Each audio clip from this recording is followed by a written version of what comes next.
Alright guys, welcome back to another vlog. So finally the days has come. जसको चाहिँ मैले अगाडिदेखि नै प्लान गरिरहेको थिएँ. सो फाइनली तर एक्सपेक्ट चाहिँ गरेको थिइनँ कि यो भ्लग यो डकुमेन्ट्री चाहिँ म एक्लै सुट गर्नुपर्छ भनेर. सो जाँदैछु आज म अलिकति नामताङदेखि तल बस्ती ठाउँमा त्यहाँको डकुमेन्ट्रीलाई निकाल्नको लागि. त्यहाँनिर चाहिँ पहिलाको टाइममा अनिकाल लाग्दाखेरि मान्छे बाँचेको अनि ओभर मान्छेले स्ट्रगल गरेको ठाउँमा जाँदैछु म. अनि यो डकुमेन्ट्री चाहिँ एक्लै सुट गरिरहेको छु भन्दा पनि यहाँसँग मसँग यहाँ चक्लुदा जाँदैछ. ल ल ल यता हो त. ल चक्लुदा चक्लु चाहिँ नाम किन राखिदिएको भनिदिइहाल्नु. ल चक्लुको स्टोरी भएर भन्छु म. अहिले चाहिँ हामी यहाँ गाडीमा जाँदैछौँ अफ रोडिङ छप्पडमा चढेर जाने हामी. अनि अहिले चाहिँ टाइम 3 बज्यो. ल त्यही हो गाइज. अब यो भिडियो चाहिँ जति सक्दो म बवाल पाराले खिच्ने हो दिलो ज्यान दिएर. अनि जति सक्दो दामी हिस्ट्रीलाई बाहिर ल्याउने हो स्टोरीहरूलाई. सो यहाँ त्यही हो. तिमी त मान्छे त नेक्स्ट लेभलको मान्छे नेक्स्ट लेभल. ओहो मेरो लाइट्स थियो यहाँ माथि त. कमाउन चक्लो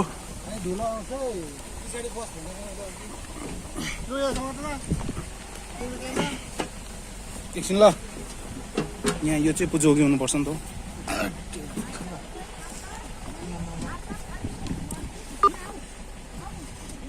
दाइ पक्रिदिनुहुन्छ.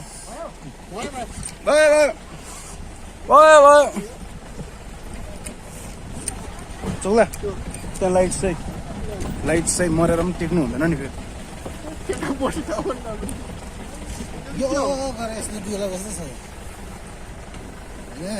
यस्तै हो. ल हेलो दा. ल हामी तपाईँको गाउँमा जाँदैछ. एक दुई शब्द.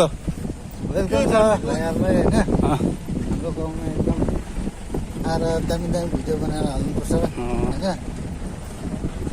ल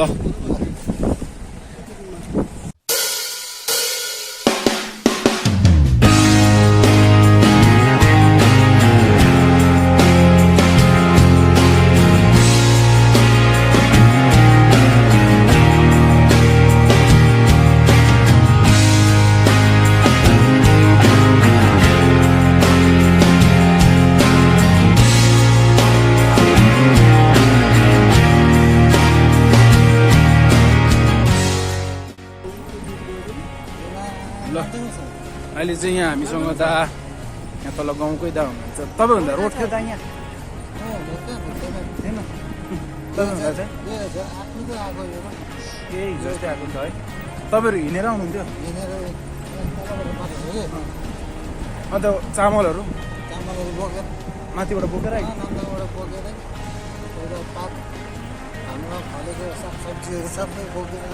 बोकेर बेच्नु.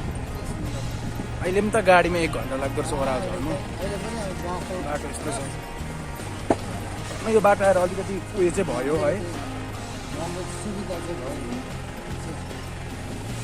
त्यो ठाउँमा हिस्टोरिकल प्लेसेसहरू छ यस्तो लुकेको कुराहरू.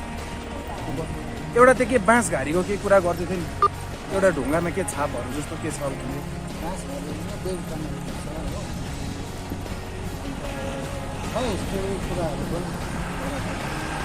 तपाईँलाई सबैभन्दा साह्रो लागेको टाइम चाहिँ कुन चाहिँ हो तपाईँ अब यो बाटोमा हिँड्दा ओर्दाखेरि?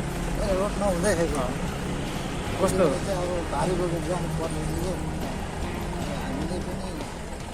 कतिसम्म हुन्थ्यो भारी? 50 किलो नाम्लोमा बोकेर चाहिँ उकालो 40 किलो. कति घन्टामा पुग्नुहुन्थ्यो तपाईँ? 2-3 घन्टा लाग्छ है. आज त 2-3 घन्टामा त सिलगढी पुग्छ गाडीमा. एक तारिकको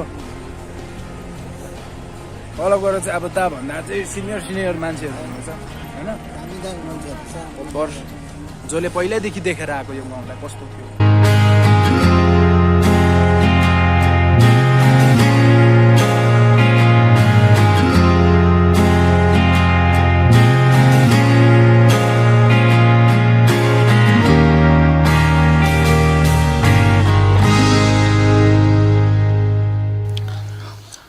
ल अहिले चाहिँ हामी खमारेमा आइपुग्यौँ.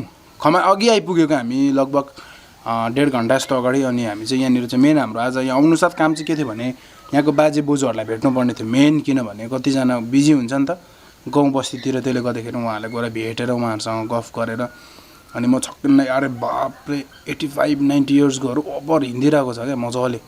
अनि कस्तो लाग्यो त तपाईँलाई मलाई त के ठिकै लाग्यो बिचारा बाजेहरू यत्रो वर्ष बाँचेको अन्त 89 आम्मा म छक्कै परेको हेर्दै हो हामी बाँच्छौँ हामी किन मर्छ म त 90 सोचेको छुइनँ म त 100 सोचेको छु 100 ल जे होस् अब भोलि चाहिँ हामी बवाल पारेर सुट गर्ने मेरो प्लान चाहिँ के छ भने एउटा चाहिँ म यस्तो ऱ्यान्डम भ्लग गर्छु अनि अर्को चाहिँ डकुमेन्ट्री मात्रै बनाएर चाहिँ दामी पाराले खिच्ने अनि चक्लुदा आउनु भएको छ आज मसँग हैन हेलो गाइस फर्स्ट टाइम हैन तपाईको एक्सपिरियन्स फर्स्ट टाइम टेन्टमा पनि फर्स्ट टाइम होइन थर्ड टाइम हो यस ल हामी चाहिँ चक्लुदामा स्टोरी मजाको छ लाइफमा स्ट्रगल कति हार्ड गरेको छ दालाई दाकोमा छ त्यो स्टोरी म निकाल्छु एक दिन अनि त्यही अहिले चाहिँ हामीले यहाँनिर टेन्ट हालेको छौँ let me so you guys एकछिन पक्रिदिनु त यहाँ अँध्यारो भइसक्यो क्या आज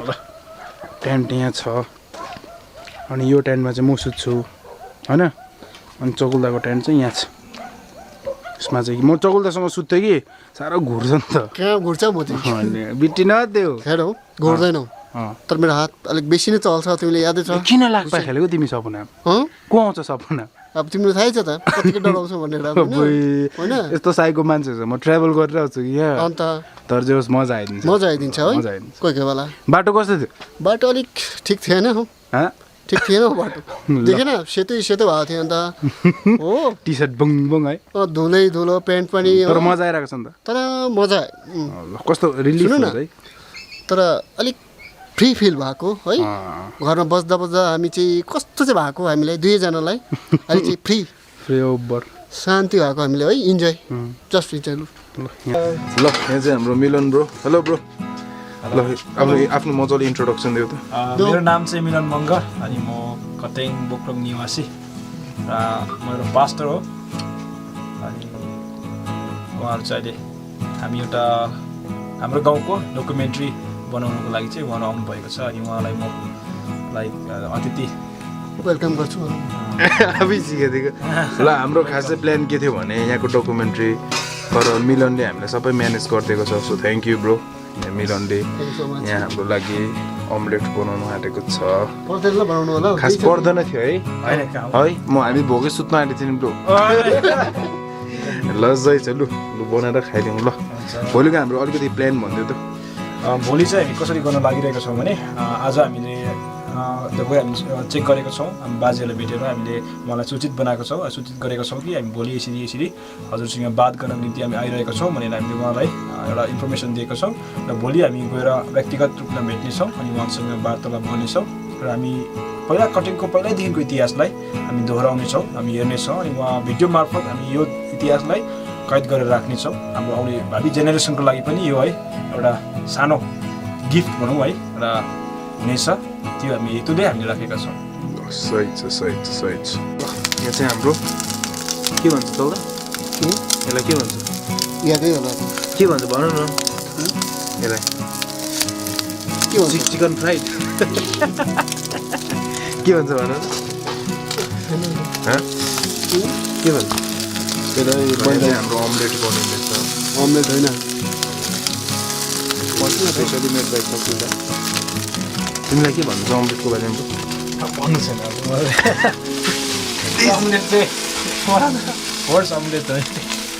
म चक्लुदा क्या भन्दै हेर त के भन्छ यो चाहिँ भन्छ यता कस्तो भन्छ चाहिँ अहिले ओ डराइछ पल्टेन अन्त मिठो हुन्छ डराइ लु अब ग्यास मारि नहुन्छ पिज्जा बनाएको जस्तो लाग्दैछ कि त्यो बेसी आगो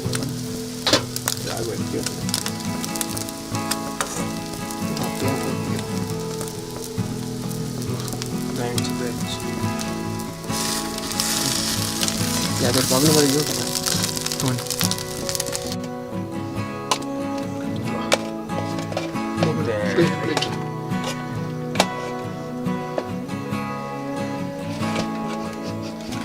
मिड डे मिलमा लाइन बज्यो त्यसो जक्ला त मिड डे मिलमा लाइन बज्यो गर्छौ ओ बाबा कत्रो हालेको एकछिन पाउँदैन मेरो जिउ देखेर यत्रो नहाल न म कम्ती खान्छु होइन एकखेप मात्रै हो यहाँ सिस्टम क्यामेराको अगाडि उतै भयो ट्रेडिसन हो कि यहाँ चाहिँ एकखेपमै हाल्छ हो र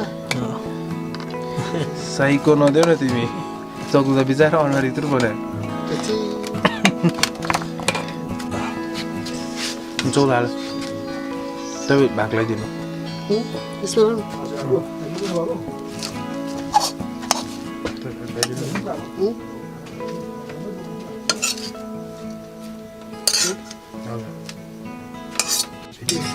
के हो गुन्द्रुकको झोल हो नै छ त भिडियो भनिदियो यो ब्रो साँच्ची यो मलाई गुन्द्रुक बनाउनु सकिन्छ त चौकदारले चाहिँ भन्नु छैन मलाई हो यो मान्छे चाहिँ मिठा चाहिँ हो तर मलाई जस्तो खाना पनि मनपर्छ